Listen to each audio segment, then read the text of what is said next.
दिल्ली के द्वारिका स्थित ताज होटल में सोमवार 19 सितंबर को मेन ट्रैक्स एवं काइट्स क्राफ्ट प्रोडक्शन द्वारा एक इंटरनेशनल एजुकेशन आइकन अवार्ड आयोजित किया गया, जिसमें शिक्षा क्षेत्र से जुड़े लोगों को उनके सराहनीय योगदान के लिए सम्मानित किया गया और इस कार्यक्रम में देश भर से आए लगभग 200 शिक्षाविदों को सम्मानित किया गया। कार्यक्रम में कई पैनलों में शिक्षा पर डिस्कशन किया गया, जिसमें शिक्षाविदों ने शिक्षा क्षेत्र में कोरोना के दौरान और उसके बाद आए संकट पर अपने विचार रखे। कार्यक्रम के अंत में शिक्षा एंटरप्रेन्योरशिप के अंतर्गत काम करने वाले देश भर से आए शिक्षा से जुड़े लोगों को सम्मानित भी किया गया। इस वक्त हमारे साथ में है जानी मानी एजुकेशनिस्ट कविता मोहंगा।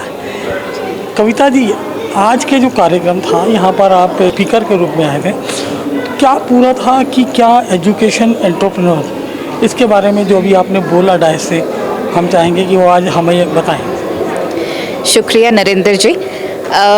एजुकेशन और एंटरप्रेन्योरशिप का बहुत सीधा और बेहतरीन संबंध है। एजुकेशन यानी कि शिक्षा केवल स्कूल, कॉलेज या वोकेशन या किसी एक स्किल को डेवलप करने के लिए नहीं है। शिक्षा वो हर चीज़ है जो हम सीखते हैं। अगर हम घर में किसी तरीके से उठना बैठना भी सीखते हैं तो वो भी शिक्षा के अंतर्गत ही आता है। अब बात आई एंटरप्रेन्योर की। एंटरप्रेन्योर कौन होता है? एंटरप्रेन्योर वो होता है जो एक नया काम, एक नए विजन को रिस्क लेते हुए, उसका ओनरशिप लेते हुए उस काम को बढ़ाता है। एजुकेशन और एंटरप्रेन्योरशिप की आज क्या ज़रूरत है? क्योंकि आज के टाइम में इंडिया में तकरीबन 18 साल से लेकर 60 साल के बीच के कैटेगरी के जो लोग हैं वो तकरीबन आप मान के चलिए कि अगले आने वाले 10 साल में इतने मल्टीप्लाई हो जाएंगे कि जॉब्स हमें कम पड़ेंगे और स्किल्स जो हमारी तैयार हो रही हैं, जो बच्चे हमारे तैयार हो रहे हैं, उनका स्किल सेट बढ़ाने की आवश्यकता है। तो एंटरप्रेन्योर्स इसमें एक बहुत अच्छी भूमिका निभा सकते हैं, जहाँ पे वो उन स्किल्स को लोगों तक पहुँचाएं और अपने अपने पैशन को, अपने अपने कला को, हुनर को एंटरप्रेन्योर के रूप में किसी न किसी तरीके से बाकी पब्लिक तक पहुँचाएं। और इसके लिए शिक्षा की ज़रूरत है और शिक्षा को एंटरप्रेन्योर्स की ज़रूरत है। कविता जी, अभी तक हम देखते हैं कि जो हमारी एजुकेशन है अभी तक रहा है वो एम्प्लॉयबल नहीं रही। हम डिग्रियां तो दे रहे हैं लेकिन जो डिग्री होल्डर हैं उनके पर वो कैपेबल नहीं है कि उनको जॉब दे सकें। इसी संदर्भ में न्यू एजुकेशन जो पॉलिसी लॉन्च हुई है, इसका किस तरह से इम्पैक्ट रहेगा या वो किस तरह से कार्य रहेगी? ये तो आपने एक ऐसा सवाल पूछ लिया जो मैं 25 साल से जिसके बारे में लिख रही हूँ और अपने स्कूल में जहाँ तक हो सका मैंने होलिस्टिक एजुकेशन के अंतर्गत एक बच्चे को पूर्ण रूप से एक पर्सनालिटी बनाने की पूरी कोशिश की, जिससे मैं मानती हूँ कि हर बच्चा किसी ना किसी स्पोर्ट्स में, किसी ना किसी आर्ट्स में, किसी ना किसी अच्छी चीज़ जो उसको बेहतरीन लगती है उसमें अपने आप को शार्प करे। Apart from the formal education, हमें breathing exercise, yoga, free play, इन सब चीज़ों पे, मेंटल हेल्थ पे बहुत बड़ी एक कह लीजिए कि उपलब्धि बच्चों को देनी है।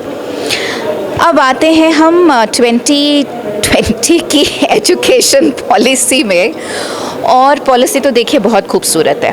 अगर हम इसको ऑल इंक्लूसिव बना सकें, अगर हम इसमें लिबरल आर्ट्स को, लिबरल सब्जेक्ट्स को जगह दे सकें, अगर हम बच्चों के हुनर को आगे निकाल सकें, अगर हम केवल डिग्रियों से उनको ना नापें और उनके हुनर से उनको जॉब दिला सकें, उन्हें अपने किसी भी प्रकार का बिजनेस में आगे बढ़ा सकें, तो मुझे लगता है कि हम पूर्ण रूप से इससे जस्टिस कर पाएंगे।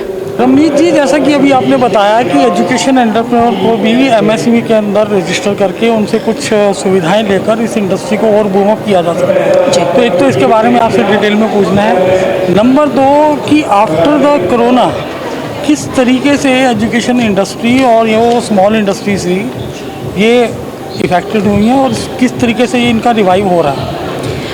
नॉर्मली क्या होता है, एजुकेशन सेक्टर को लोग ये लेते हैं कि ये लघु उद्योग में नहीं आता, जबकि ऐसा नहीं है। आप सर्विस सेक्टर में आते हैं और सर्विस सेक्टर के अंदर आप MSME में रजिस्टर अपने आप को कर सकते हैं। एक नॉर्मल स्कूल का रजिस्ट्रेशन होता है जो सोसाइटी रजिस्ट्रेशन एक्ट के अंडर होता है, जिसमें कुछ सब्सिडीज़ मिलती हैं। लेकिन जब आप मान लीजिए अगर आप एक फाउंडर हैं, एक फ़ीमेल हैं, पार्टनर्स होते हैं, किसी ट्रस्ट के अंदर स्कूल्स को चलाया जाता है, तब भी आप एक MSME का रजिस्ट्रेशन अपने साथ ले सकते हैं। अब अगर हम बात करें कि कैसी कैसी सुविधाएं इसके अंदर है, बहुत ज़्यादा डिटेल में नहीं बताऊंगी, बट एक छोटा ओवरव्यू देती हूँ आपको। जब एक स्कूल शुरू में खोला जाता है, नॉर्मल एक स्कूल को क्या चीज़ की जरूरत होती है, कुछ इक्विपमेंट्स चाहिए होते हैं। आजकल डिजिटल एजुकेशन के ऊपर हम बहुत बात कर रहे हैं, राइट?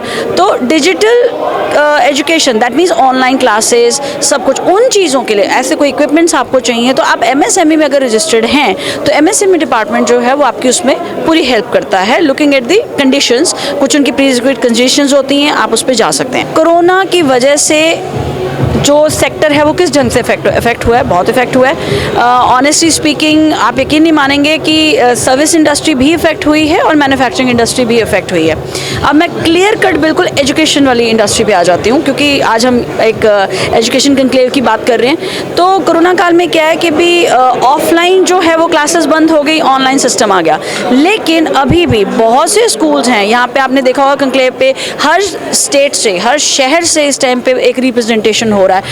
200 से ज़्यादा एंटरप्रेन्योर यहाँ पे प्रेजेंट है, लेकिन उनके पास मान लीजिए वाईफाई की फैसिलिटी नहीं है, उनके पास कोई ऐसे लैपटॉप्स की सुविधाएं नहीं है, या अपने स्कूल के अंदर कोई प्रोजेक्टर्स खरीदने का उनके पास आयाम नहीं है। तो अब हुआ क्या है कि भी इसमें MSME में जो लोग तो रजिस्टर्ड थे उनको थोड़े बहुत हेल्प मिल गई, लेकिन ऑफलाइन क्लासेस बंद होने की वजह से स्कूल भी बहुत भारी तरीके से इम्पैक्ट हुए, एज वेल एज जो स्टूडेंट्स हैं उनके लिए भी बहुत प्रॉब्लम होगी। क्योंकि कहाँ होता था कि हाँ ठीक है हम गए स्कूल में, अब सडनली आजकल ऑनलाइन एजुकेशन का है, बच्चे ने लॉगिन करा, सर्वर डाउन हो गया, तो टीचर ने कहा या प्रिंसिपल ने कहा कि नहीं जी हमारी तरफ से तो बच्चे की एब्सेंट है।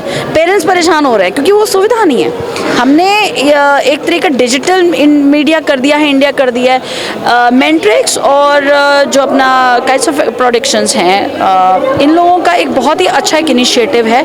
लेकिन अभी भी कहते हैं ना एक बेसिक टूल होता है, अब रोटी बनानी है तो आटा पानी सब चाहिए। अनफॉर्चुनेटली हमने डिजिटल की बात कर दी, हम AI की बात करें, लेकिन बेसिक क्या है? बेसिक है वहाँ पर एक अच्छी कनेक्टिविटी होना, सर्वर्स होना, वहाँ पे एक प्रॉपर इक्विपमेंट मतलब कहते हैं इसको प्रोवाइड करना।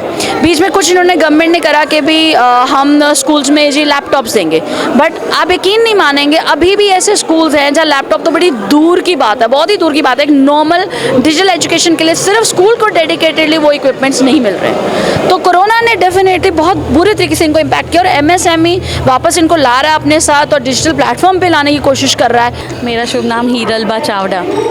आप एक शिक्षाविद हैं, एजुकेशनिस्ट हैं।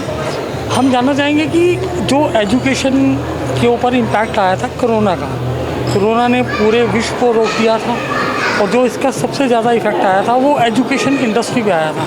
तो उसके बाद कैसे रिवाइव किया, क्योंकि ऑनलाइन क्लासेस ने कहीं ना कहीं बच्चों की एजुकेशन को इफ़ेक्ट किया है, इसके ऊपर आपका क्या? आपने एकदम सही सवाल पूछा है, मैं ये कहूँगी, क्योंकि जब हम एक शिक्षक होते हैं और हमारी रिस्पॉन्सिबिलिटीज़ बहुत होती है बच्चों को लेके, तो ये पेंडेमिक की वजह से बच्चों का मेंटल एबिलिटी अगर मैं कहूँगी तो वो ग्राफ बहुत नीचे गया है। तो कहीं ना कहीं जब स्कूल्स वापस स्टार्ट हुई तो बच्चों में खुशी तो थी कि उनको स्कूल आना है, बट जब उनका करिकुलम ग्रोथ देखा हमने, जब उनकी राइटिंग स्किल्स देखी तो वो पहले जैसी नहीं थी, वो ग्राफ ऑलरेडी डाउन जा चुका था। तो कहीं ना कहीं as a teacher, as a mentor, as a school owner हमें ये ध्यान रखना है कि हमने बहुत पेशेंस से काम लिया, उनको भी वैसे ही सिखाया कि पेशेंटली जैसे पहले थे you can get up back, क्योंकि वो भी कहीं ना कहीं डिप्रेस थे। बट येस, अब because already it is a one term is already over and they all have also tried the best के वो बैक टू द मार्क आ गए।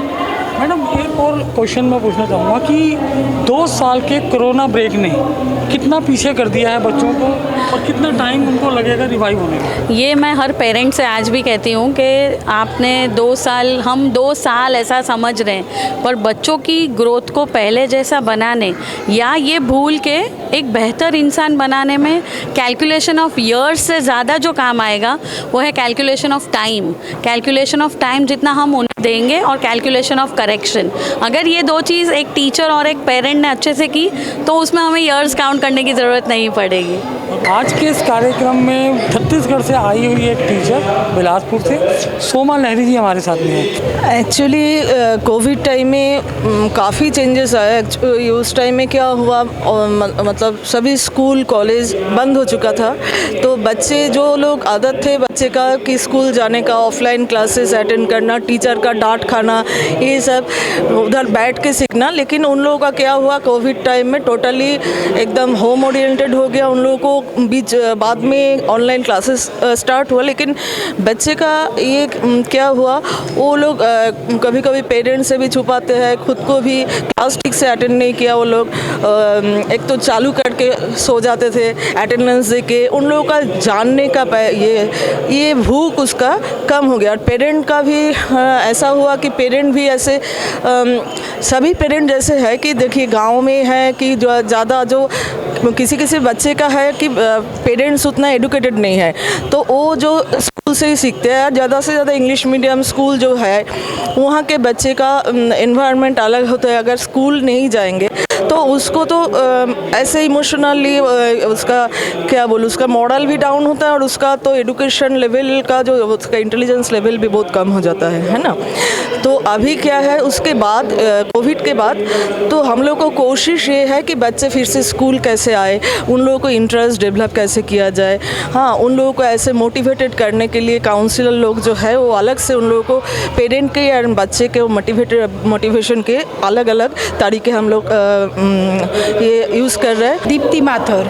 आप कहाँ से आए मैडम? मैं ग्रेटर नोएडा से। तो क्या कहना चाहेंगे आज के इस फंक्शन के बारे में कि इस तरह के जो कॉन्क्लेव होते हैं कितने सार्थक होते हैं, कितना मोटिवेशन मिलता है? देखिए, इस तरह के प्रोग्राम्स के थ्रू डेफिनेटली एक मोटिवेशन मिलता है। मुझे आज innovative principle of the year का अवार्ड मिला है और डेफिनेटली ये मेरे लिए और मेरे स्कूल के लिए, मेरी फैमिली के लिए गौरव की बात है कि हमें ये अवार्ड मिला है और इसके पीछे हमारी मेहनत और आप लोगों की सबकी दुआएं हैं जिसकी वजह से हमें ये अवार्ड मिला है। सर आपका नाम? Doctor Pasumarthi Vithal, doctor Bharathi Vithal. कहाँ से आए? Both are Kuchipudi dancers.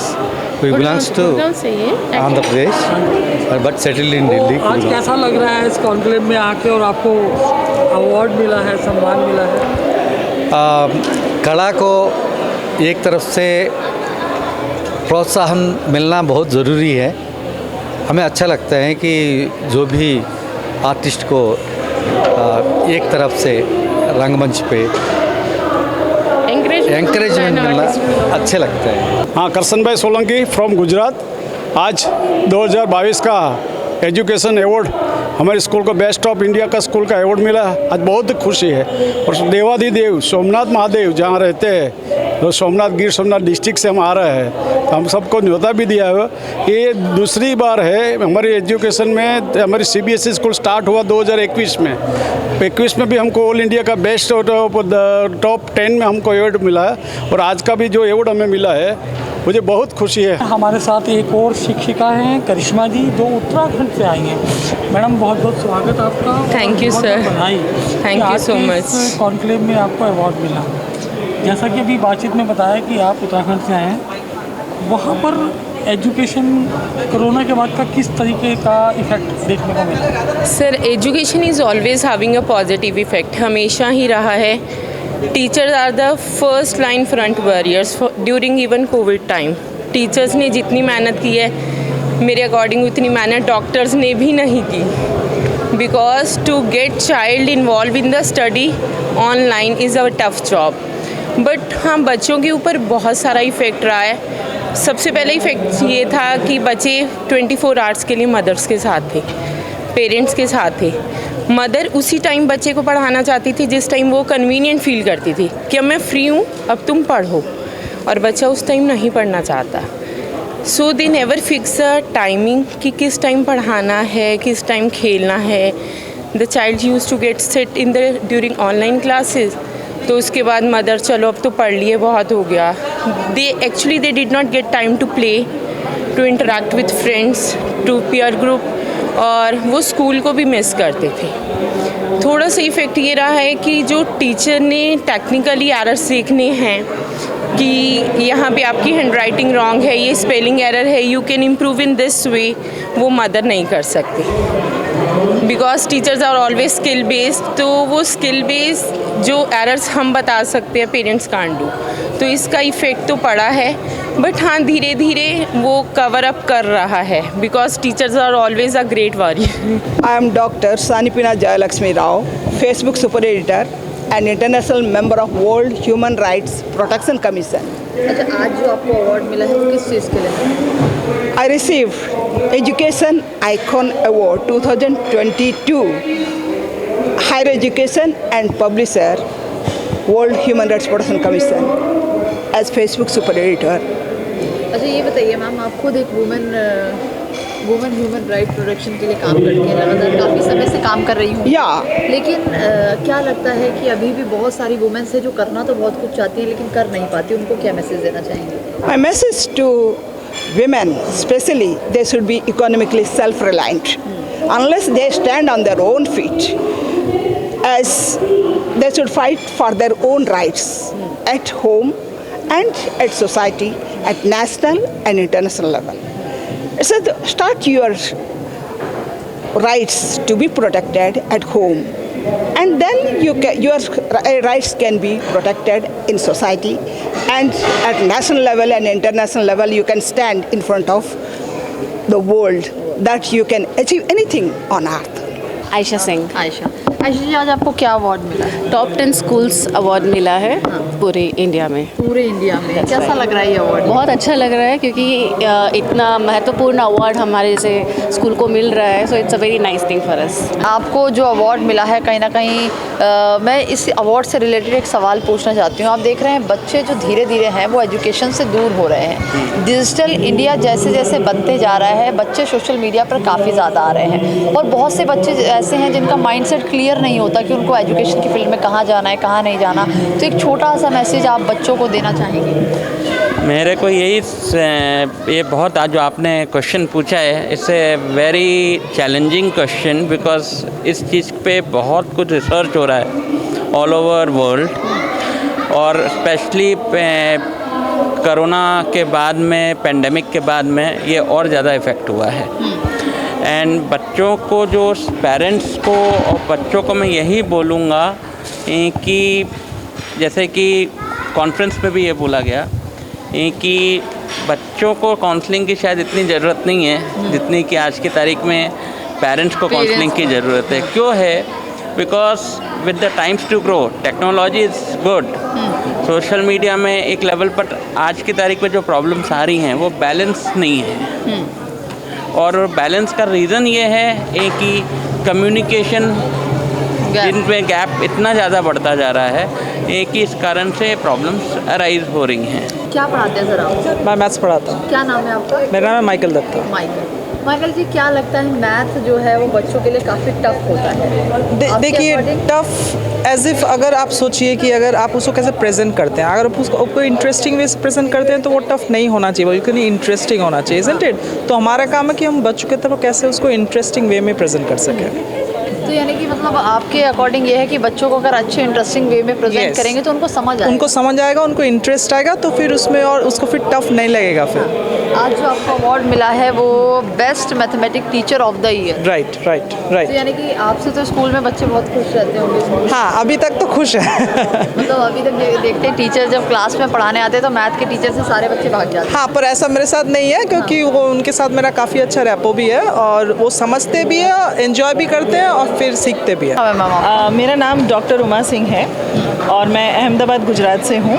वहाँ हमारा प्री स्कूल है अविरत लर्निंग ट्री, और उसमें हमने इस कोविड टाइम में जो बच्चों को शिक्षा दी है वो school using hands on practice award हमें मिला है, जिसमें हमने आज के समय में जो शिक्षा थी और जो मीन्स हमारा प्री प्राइमरी विंग था जहाँ पे 3 से 5 ईयर्स 6 ईयर्स के बच्चे आते हैं, वहाँ पे स्कूल एकदम जैसे सिमट सा गया था। लेकिन हमारी स्कूल की पॉलिसीज़ और टीचिंग मेथोडोलॉजी ऐसी थी कि बच्चों का एडमिशन्स ख़राब नहीं हुआ, और पेरेंट्स ने बहुत विश्वास किया, और हम लोगों ने ऑनलाइन टीचिंग के माध्यम से उन बच्चों को अपने साथ जोड़े रखा।